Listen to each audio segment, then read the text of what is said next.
welcome to next session of the subject of signals and system, wherein we are discussing about the manner in which the two-dimensional signals are conveniently represented so that computations are quite simple and all kinds of mathematical operations which we know, that is especially addition, multiplication, indexing, differentiation and integration, can be very easily performed without requirement of new definition of the processes.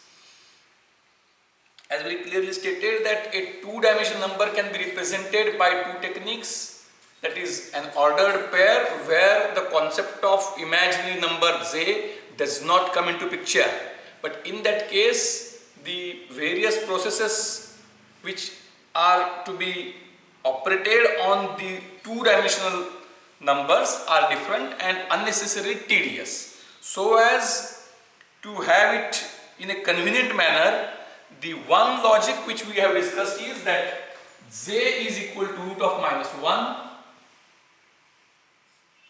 z is equal to root of minus 1 and z obviously z square is equal to minus 1, and a complex number contains some part one real number without z plus one real number attached to z. So c is equal to a plus zb, where a and b both are real numbers. So it is a complex representation in a plus zb form. Representation in a plus zb form is actually an alternative method of ordered pair a comma b, but the logic of z square equal to minus 1 and separating parts without z and with z in order to maintain the order in the ordered pair makes the things simple and convenient. Similarly, there is an alternative form of representing the two-dimensional number in a plane with respect to origin. With respect to origin, there were two axes, horizontal and vertical, or x and y, and we named them as real and imaginary for convenience, and we represent it by x comma y or x plus zy or a plus zb in that matter. Similarly, polar form also you are aware that a number, if this is origin, a number is represented by the distance from the origin and only one axis is defined, other axis is not defined. With reference to a reference axis, with reference to an axis, the number is represented by the position, or not number, the position p is represented by the distance r from the origin and angle theta. Remember, angle is a ratio, angle is a number without any unit. Degree we use for convenience and radian we specify just to indicate that it is an angle, but otherwise angle is a ratio of arc upon radius, so angle does not have unit. So it is in Cartesian or conventional rectangular form, it was x comma y, and in polar form it is r comma theta. X comma y was represented by, in alternative manner, using imaginary x plus zy. Now there is a relation between x, y and r, x, y and theta, where r is equal to n root x square plus y square and theta is equal to tan inverse y upon x. But the concept of E, just like z, in the last lecture we understood about a spatial number E. It is having the limit of compounding of interest 1 plus x raised to 1 over x as x tends to 0. It is having some special properties, and we also discussed the techniques with which we raise a number by imaginary number, like that any real number can be raised with an imaginary number, and in that case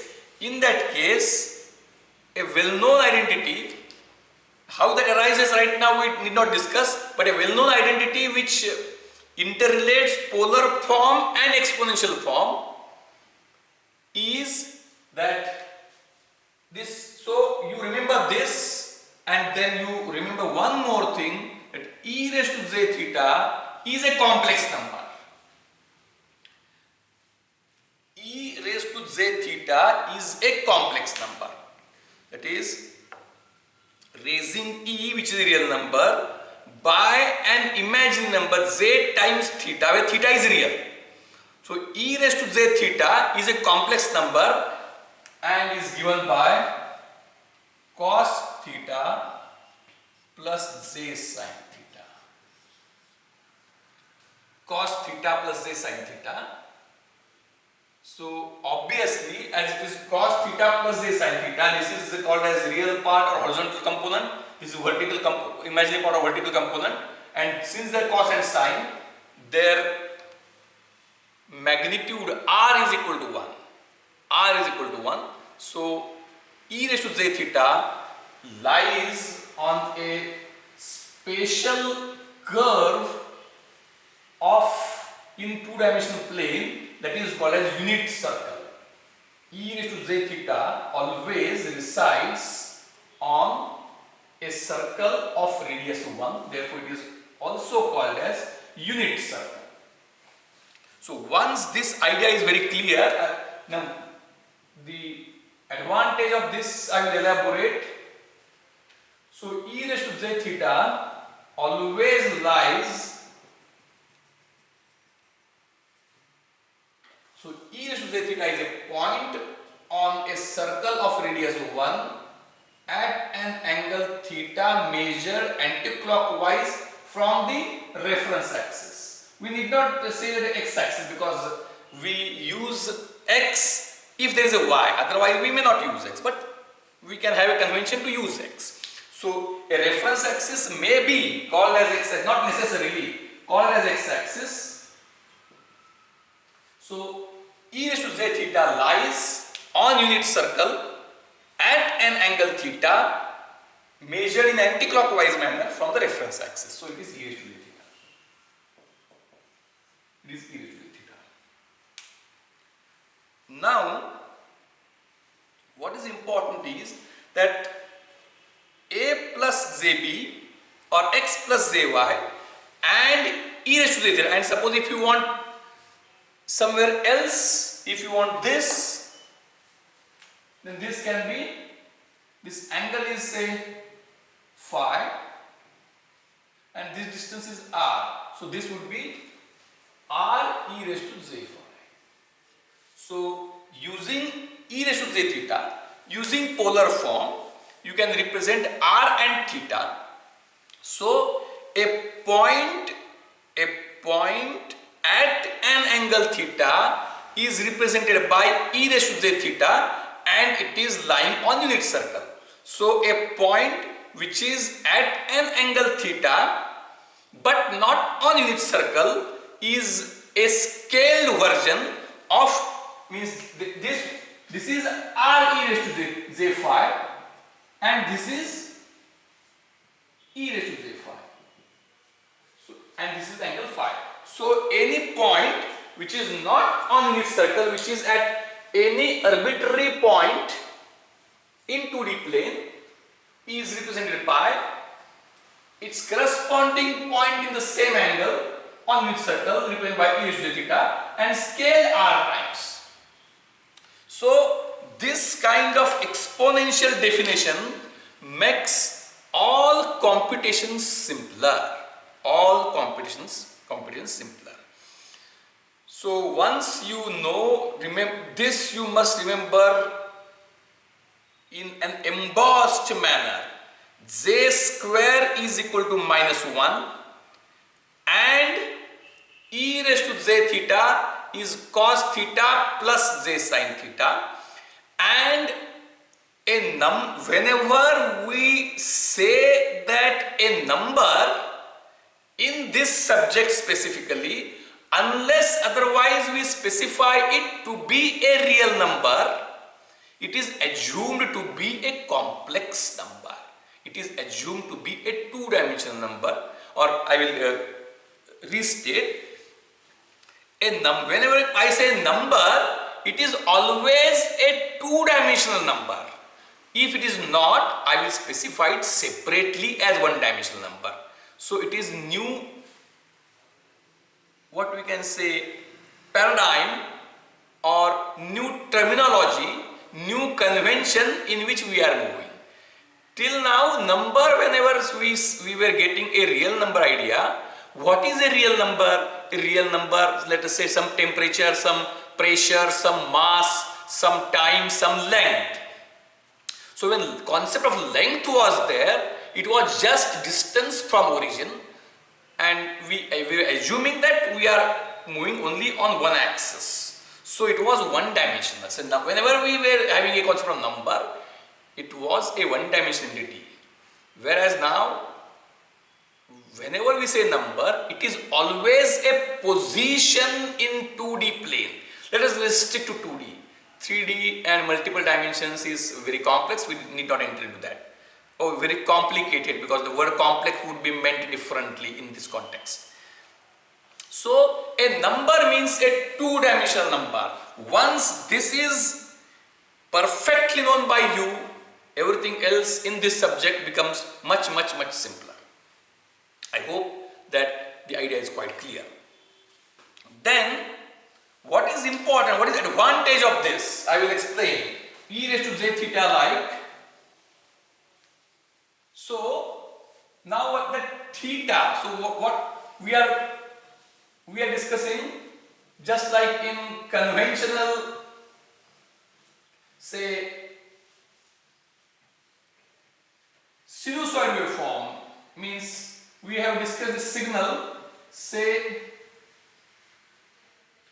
you have studied simple harmonic motion in 11-12. That time, simple harmonic motion is signal, where you had studied that its position x, xt is equal to some fixed value a cos omega t. Means, suppose if we are having an oscillating point somehow, oscillating need not be like this at all.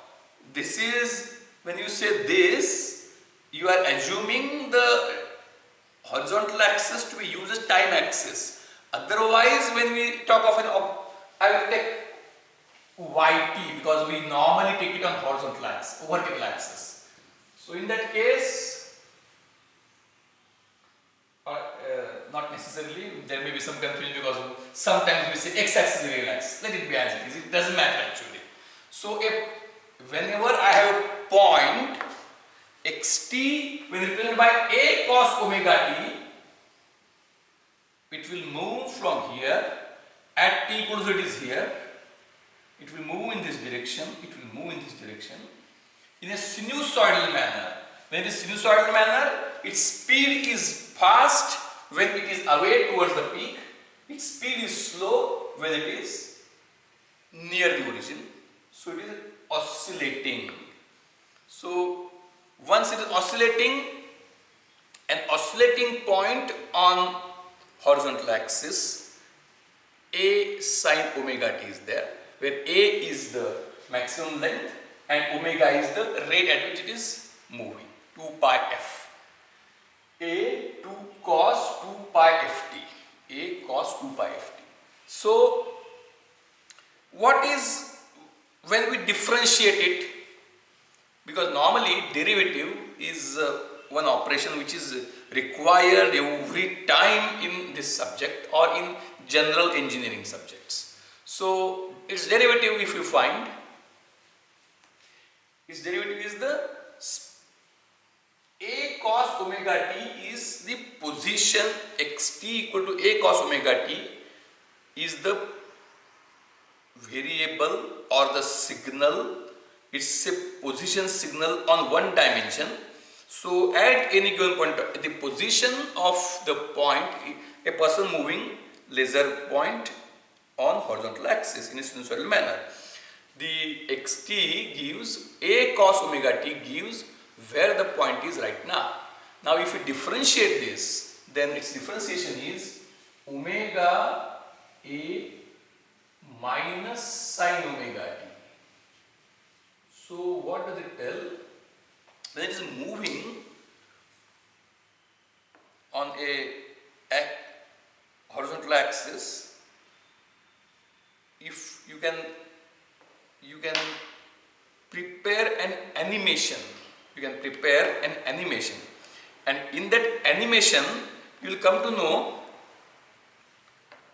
if you project it on the screen, you will come to know that when the point is, and if you keep the overall omega less, you will find that the point is moving rapidly when it is away from the origin on this side also, and when it is near, it is moving slowly. So that is the speed of, derivative of position is speed, so that you can easily understand. Similarly now, in 11th 12th itself, you had discussed uniform circular motion. Then in case of uniform circular motion, the point moves on a circle of some radius. So in that case, how do we write the position signal? We write the position signal by I am just telling you how uniform circular motion can be effectively represented by exponential representation. And once this idea is very clear, you will come to know that why e raised to j theta is very convenient in all kinds of computation. So uniform circular motion, for convenience, I am explaining it in very simple manner. Sometimes you may feel that why I am so slow, but we need to be slow because it is very much required that these are the fundamentals. Based on this now, there would be Fourier. In fact, we are having 4 transforms to learn. Based on this, there will be Fourier transform, then Laplace transform, then discrete Fourier transform, and then Z transform. So for all these things and for all other contents in the syllabus, understanding of this thing is very important. So till now our signal was given by, at any given time, the signal is represented by a single real number, how much away it is from origin. So it is either here or here or here or here or here, and again I repeat that it is away in positive as well as negative direction. So a real number, whenever I say single number, I specifically make it clear that a single number means a value and a sign. So a real number that way means the real number representing mass and real number representing voltage are different. The real number representing mass is always positive because there is no concept of negative mass. But there is a concept of negative voltage, there is a concept of negative position because it is on the other side as well. So whenever I say real number, it includes plus and minus.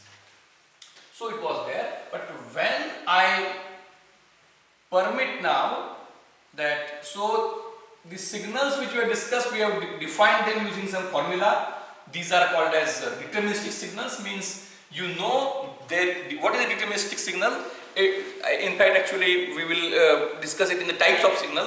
What is a deterministic signal? A deterministic signal is that signal whose value at any given point of time is represented by some formula. It is represented by some formula. It is deterministic signal. Now we proceed further. Instead of one-dimensional signal, if the signal includes the, what is a signal? Position of a moving point in a 2D plane. Position of a moving point in 2D plane. If we take this as signal, and for simplicity, for convenience, we say that it is a point moving on unit circle, just for time being, for convenience. A uniform circular motion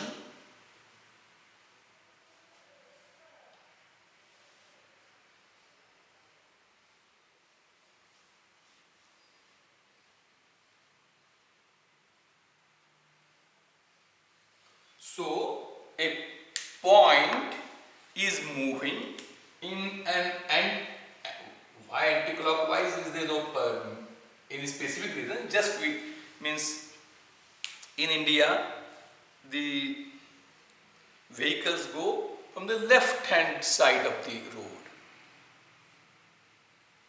and in US they go from the right hand side. That is some convention like that, we say anti-clockwise. It can be clockwise also. We are just taking one example.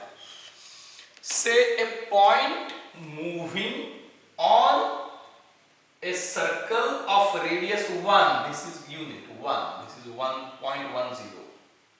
This is 0.01. This is -10. And this is 0 minus 1. So a point moving on a circle of radius 1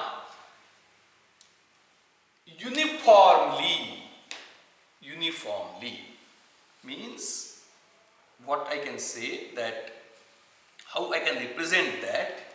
It is, if now the position cannot be represented by a single number. Position requires to have two numbers, either x comma y. If it is x comma y, then what? If it is r comma theta, then what? Now it is moving with a constant angular speed. So the angle theta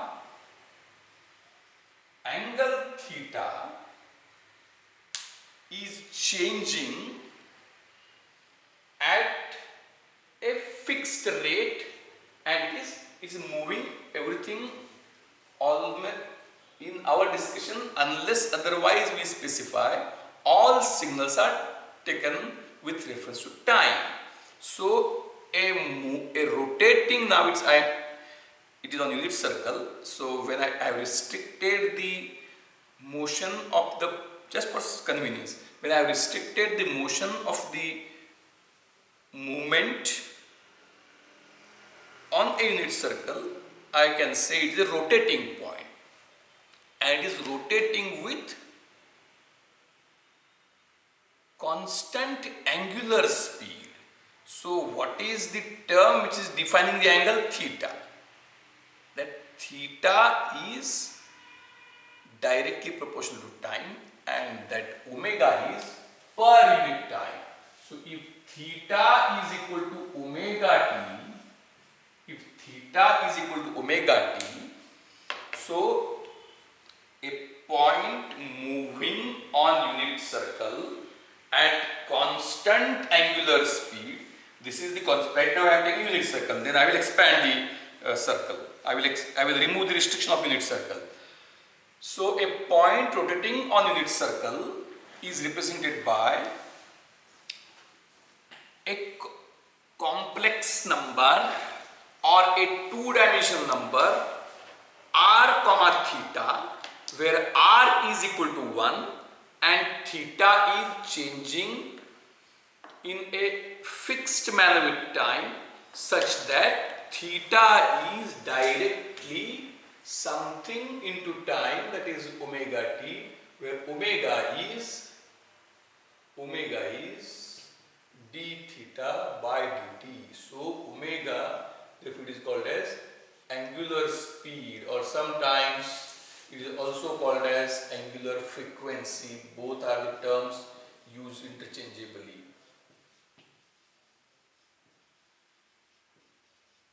So in that case then, a point which is in 2D plane r theta, a point r theta where r is 1 and theta is omega t. Right? So in that case, what is x? What is y? So in fact, r is under root x square plus y square, that is equal to 1, and omega t theta is tan inverse of y by x. So y by x. So to or that is this is from x and y you find r and theta. Is theta equal to means omega t. And from r and theta how can you can find y? From r and theta x is horizontal component r cos theta and y is r sin theta. Theta is omega t. So x is equal to r, here r is 1. So x is cos omega t and y is sin omega t. So what is cos omega t? When a point is rotating on its circle in an anti-clockwise manner, cos omega t happens to be its projection. Cos omega t happens to be its projection on horizontal axis or x-axis or real axis. And sin omega t happens to be its projection on vertical axis, y-axis or imaginary axis. So, a rotating point is a 2D signal and its projections on x and y axis or horizontal and vertical axis or real and imaginary axis respectively are one-dimensional signals. So, cos omega t, so as it moves, it's means if I put one line, you can have graphic animation. One line you can put here, one line you can put here, and as it moves, the projections also move here. So, projection of 2D signal are 1D signals. So, a 2D signal is an ordered combination of two 1D signals. So, cos omega t and sin omega t together. Cos, so what is our total signal? So, it is point P. So, Pt, what is Pt? Position as a function of time is ordered pair cos omega t sin omega t when it is moving on a circle of radius r. So radius 1, and if it is moving on a circle of radius r, one thing is that everything remains same and we add this.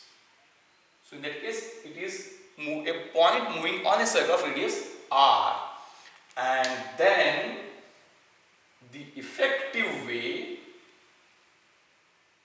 the rotational movement is expressed by simple logic. Theta is a position, P, R is 1 here, and theta is represented by theta equal to omega t, and this point which is R cos omega t, comma R sin omega t, or R right now we can add later, cos omega t comma sin omega t is alternatively represented by using J for convenience. So an ordered introduction of J simplifies the treatment of ordered pairs in mathematical computation. So it is cos omega t plus J sin omega t. Cos omega t plus J sin omega t, and that is actually e raised to j omega t. So Pt, that is Pt is a signal. Pt is a signal which is equal to e raised to j omega t in this case. It is a point moving on, this is 1, I have added. E raised to j omega t will always be on unit circle. So Pt is a point on unit circle moving with uniform angular speed in an anti-clockwise manner, with angular speed of omega. Omega is a positive real number. Omega is a positive real number. When I say anti-clockwise, omega is a positive real number. If omega can be any real number, in that case if that is negative, the movement would be clockwise direction. And then when I permit instead of radius 1, if if I permit any radius, a point undergoing a uniform circular motion of radius r is thus then represented by Pt is equal to, in that case, simply r e raised to j omega t. So this is the concept of a phasor. What is a phasor? Phasor is a rotating point. Phasor is a rotating point on a circle of radius r. Phasor is a rotating point on a circle of radius r with uniform angular speed of omega in anticlockwise direction. If omega is positive, it is anticlockwise. If omega is negative, then if omega is minus 3, then moving at the rate of minus 3 radians per second in anticlockwise direction means 3 radians per second in clockwise direction. So this is the concept. This is the concept of negative frequency. During your junior college days, if you have heard this concept of negative frequency, you might have been confused, but it is not so. The concept of negative frequency is nothing but a circular motion in reverse direction. So this is the concept of phasor. Remember, one important thing is that the phasor is used in electrical engineering so widely to represent voltages. But here there is important, it is connected to the motion of generator. One important point which you should note down is that voltage is never two-dimensional. Voltage is one-dimensional. So voltage is considered as one projection of the rotating phasor. One projection of the rotating phasor. So even if we consider complex voltage for some kind of easy manipulation, this is never there. Voltage is always one-dimensional entity. It is never a two-dimensional entity. Two-dimensional voltage does not arise. But instead of dealing sinusoids in differential domain, it is more easy to deal exponentials easily in differential domain because of a peculiar property. Because of a peculiar property of derivative of e to the power something. Derivative of that. So this is the reason for which the complex, in general, exponentials and complex exponentials are in high demand.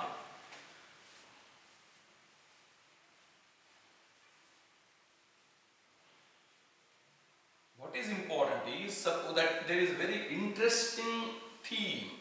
Suppose if I have a function where x is equal to e raised to t. What is dx by dt? It is e raised to t itself. So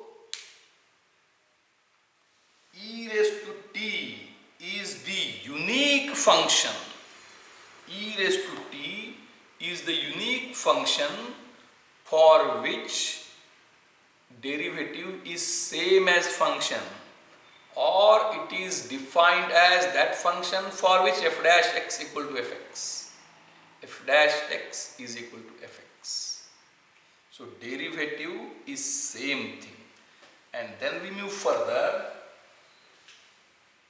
If x is somewhat ahead, e raised to kt, where k is some constant. What kind of constant? We will discuss later on. Then dx by dt is k into e raised to x. K into e raised to kt, where now here is a magic of exponentiation. Dx by dt is equal to k into x. So when the signal is of exponential type, when the signal is of exponential type, in that case its derivative is a scaling operation. So for exponential signals, derivative operation is a scaling operation, and thus it becomes very easy to handle. Therefore, if k is not necessarily real, k itself can be either imaginary or complex. K itself can be either imaginary or it can be even complex. Suppose if so, it gives us a wide meaning of derivatives.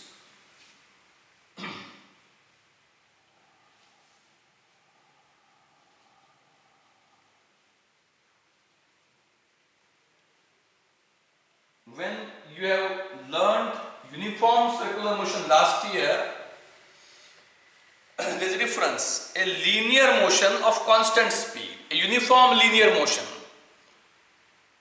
What is the derivative? It's 0. Derivative of, not derivative, acceleration. So, if there is uniform linear motion, then there is no acceleration. Acceleration is 0 and derivative is constant. Whereas, when there is a uniform linear motion, derivative is constant, its derivative is constant, and its derivative, that is speed, is constant, and its derivative, that is acceleration, is 0. We can say velocity and acceleration. Whereas then when there is a uniform circular motion, you will have the concept of derivative in a different manner. What is the concept of derivative when you go for two-dimensional? It goes to vector logic. Where the derivative is all, in case of conventional thing, when the things were restricted to real variable, when x was a function of time restricted to real variable, in that case derivative of a real function is also a real function, and it is also a single number, either positive or negative. So in that case, when I move on a line, the speed with which I am moving is either more or less, and it is having a direction but in restricted sense, either positive or negative. So derivative of a one-dimensional real function is again a one-dimensional real variable. It is having a value and sign. So moving fast in right direction, moving slow in right direction, or moving fast or slow in left direction. Whereas so I think that the concept, this is most important. How do you realize that? We again take an example of a mischievous student. A mischievous student in a class, thanks to the scenario that it is a non-one-to-one class, face-to-face class, a student playing mischief and having a laser gun and moving it. So a red spot is moving on this. Right, a red spot is moving on the screen. So what is the signal? That is the position of the point in 2D plane is the signal, that is a position. What is derivative of position? That is velocity. Now, how do you define the concept of derivative? How define the concept of derivative.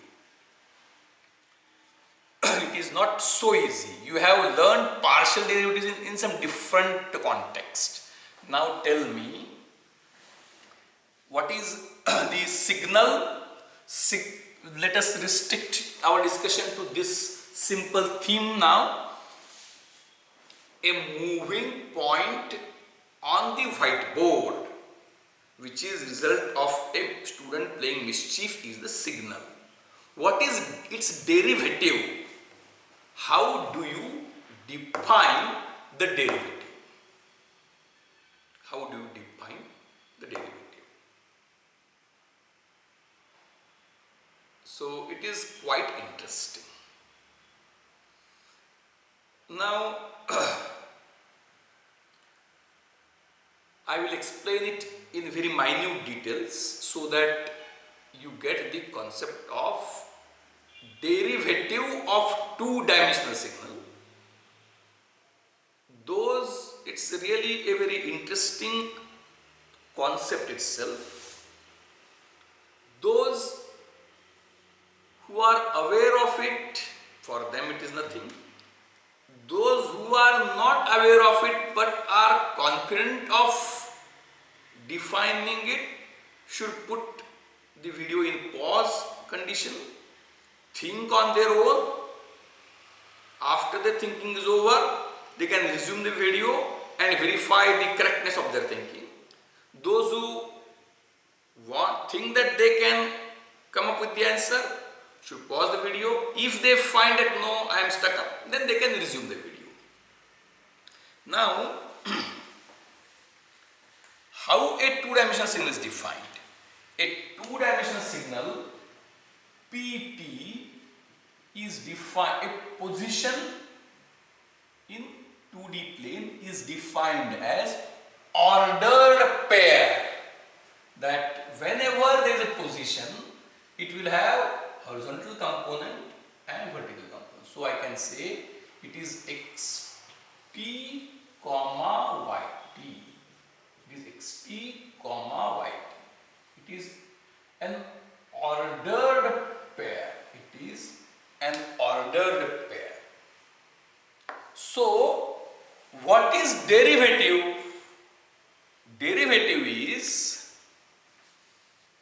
we go by first principle. Whenever we are stuck up in calculus, whenever you are stuck up, you always go with the concept of first principle. So, what is position after some time delta t? X plus h like. P of t plus delta t will be, there will be some change in position. There will be some different x and some different.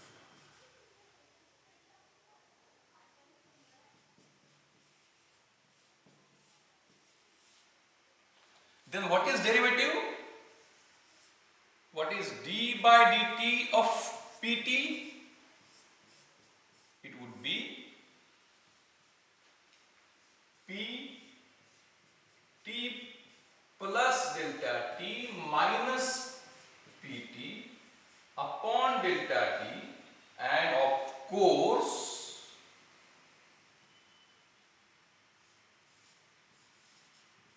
limit as delta t tends to 0. Now here most important thing comes is that it is ordered pair. It is ordered pair. So pt plus delta t minus pt. Pt plus delta t minus pt is this minus this. In ordered pair, these two parts are not to be mixed, these are to be kept separate. So this minus this upon this minus this. Sorry, comma this minus this. So I can rewrite, since it is recorded, I can rub, you can go back and see. I assume that you normally watch the lecture continuously. So if that you are not doing, then the question of going back and again checking doesn't arise. Anyway, so pt plus delta t minus pt is an ordered pair.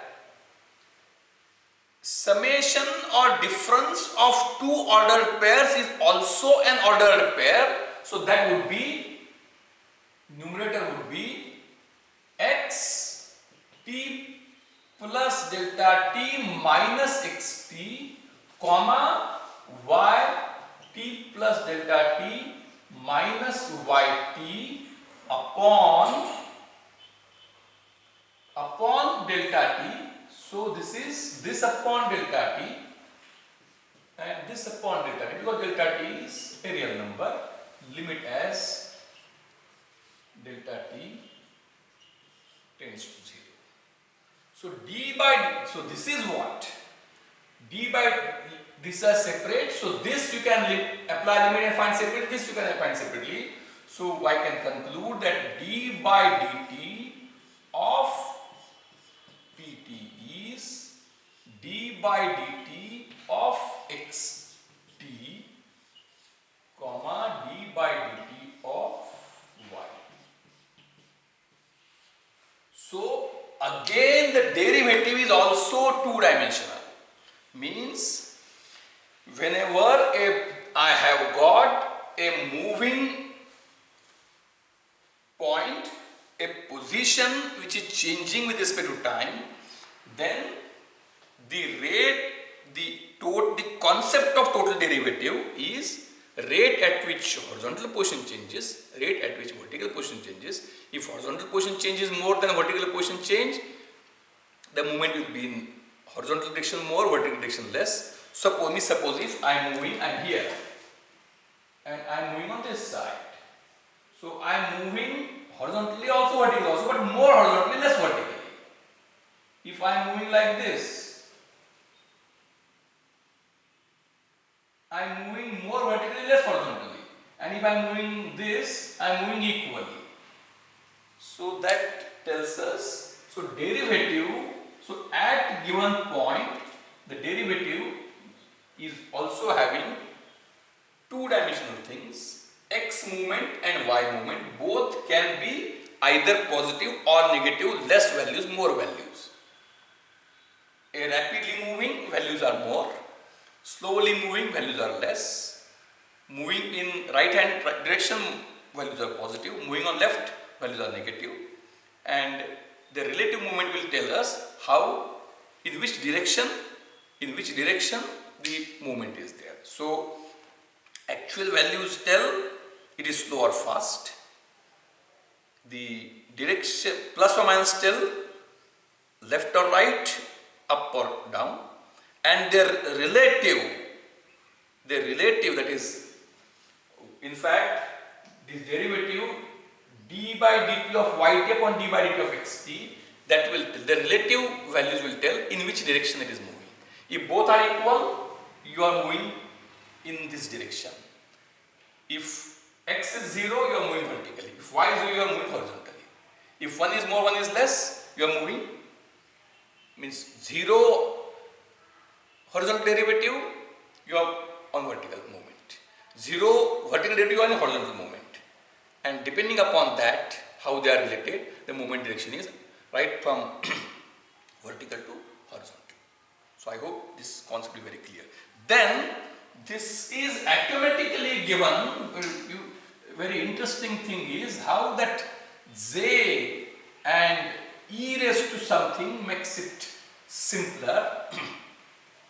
That suppose I have a point rotating, so pt, as we discussed, pt is equal to pt is equal to a point moving on its circle e raised to j omega t. Pt is e raised to j omega t. What is e raised to j omega t? E raised to j omega t is a point rotating on its circle at an angular frequency, angular speed of omega in anti-clockwise manner. What is the derivative? What is dp by dt? d by dt of pt? d by dt of pt is j omega e raised to j omega t. It's very interesting now. It's very interesting. that I will explain very appropriately to you now. It is j omega e raised to j omega t. So this omega is all right. This omega is all right. It is like r. So this is a two-dimensional number with horizontal position, vertical position. Its derivative is also a two-dimensional number. Difference is, listen very carefully. I hope that you have to understand it so clearly that even if you are awakened forcefully and asked, you must be able to answer the question. Pt is a point rotating on unit circle with an angular speed of omega. Its derivative is also a point rotating on some circle of radius omega. But what about z? So till now it's very clear. Till now I introduced to you the concept of point e raised to j omega t is what? It is cos omega t plus j sin omega t. Right. Then when I said it is, I multiplied by r, it was a circle, it was a plus j r sin omega t. So r cos omega t and r sin omega t. So it is a point moving on a circle of radius r. But now just to keep this separate, now the omega will be differently. I simply ask a further important question. What would its I give it as some kind of thinking exercise, and which you can think in the inter-session time and come up for the next time. What would be j e raised to j omega t? What would be j e raised to j omega t? So it would be j cos omega t plus j sin omega t. So this would be j cos omega t minus sin omega t. So I can write it as minus sin omega t